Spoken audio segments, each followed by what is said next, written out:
Alright guys, so as we're getting closer to building my Flatland bike, a lot of your typical BMX forks will look like that on the bottom. And they've got this offset here along with the rake just to help the bike track and, go nicely without being twitchy.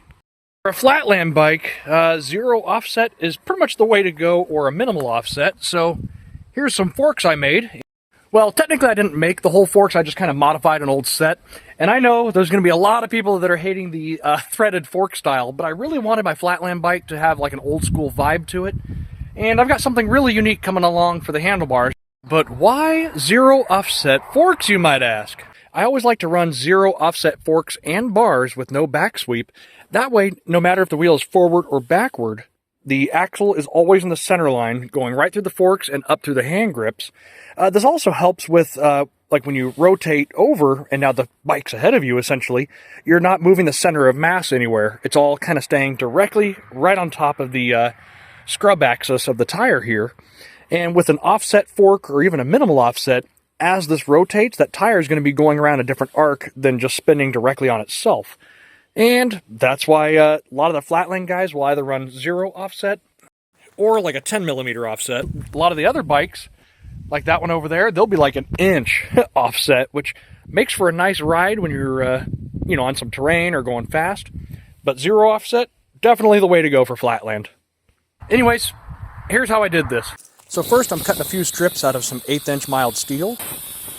And I'm cutting it about 1.25 inches wide and about 3 inches tall. I'm going to stack them both on top of each other. I drilled a 3/8 hole through it. And from there, I went ahead and just ground up the edges so that everything's all really nice and square. With that, we're going to get this mounted up in the vise. I'm going to go ahead and take the angle grinder and cut a notch out that leads out to that hole that I drilled. That'll be the slot for your axle to slide into.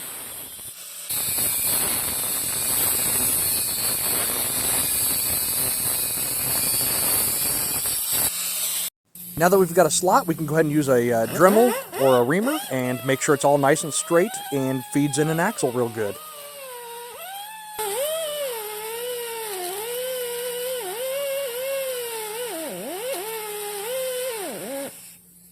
So I'm pretty happy with that. Now we're going to go ahead and cut the tabs off an old fork.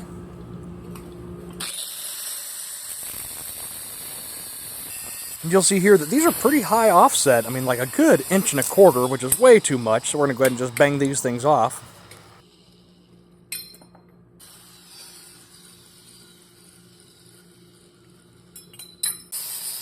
I'm going to go ahead and grind this all nice and smooth. And we're going to start chopping the forks down. Now, unfortunately, I did not get some footage of the last, 20 minutes of me dinking around with this. My phone died earlier, and so I just went ahead and continued welding and all, but you'll get the point when I show you what's going on here in a minute.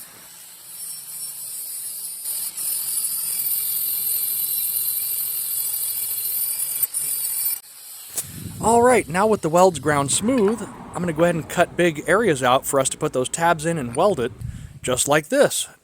And I did leave it pretty high, just so I can run some larger pegs if I ever wanted to in the future. You know, those big, late 90s ones that were 2 inch in diameter. But for now, I'm just going to go ahead and spray paint it, let it dry, and here's my zero offset forks with some V-brake mounts, or cantilever if you want. Now, as far as the wheels go, I've had these in my shop for 15 or 16 years. They are NOS Weinmann. I guess they're a pretty good brand. It's got a 16-tooth freewheel, and they're double wall, but I think they'll be just fine for my build, and they kind of have that old school look. I just wish that they were chrome or bare aluminum instead of being black, but hey, we'll do with what we've got, right?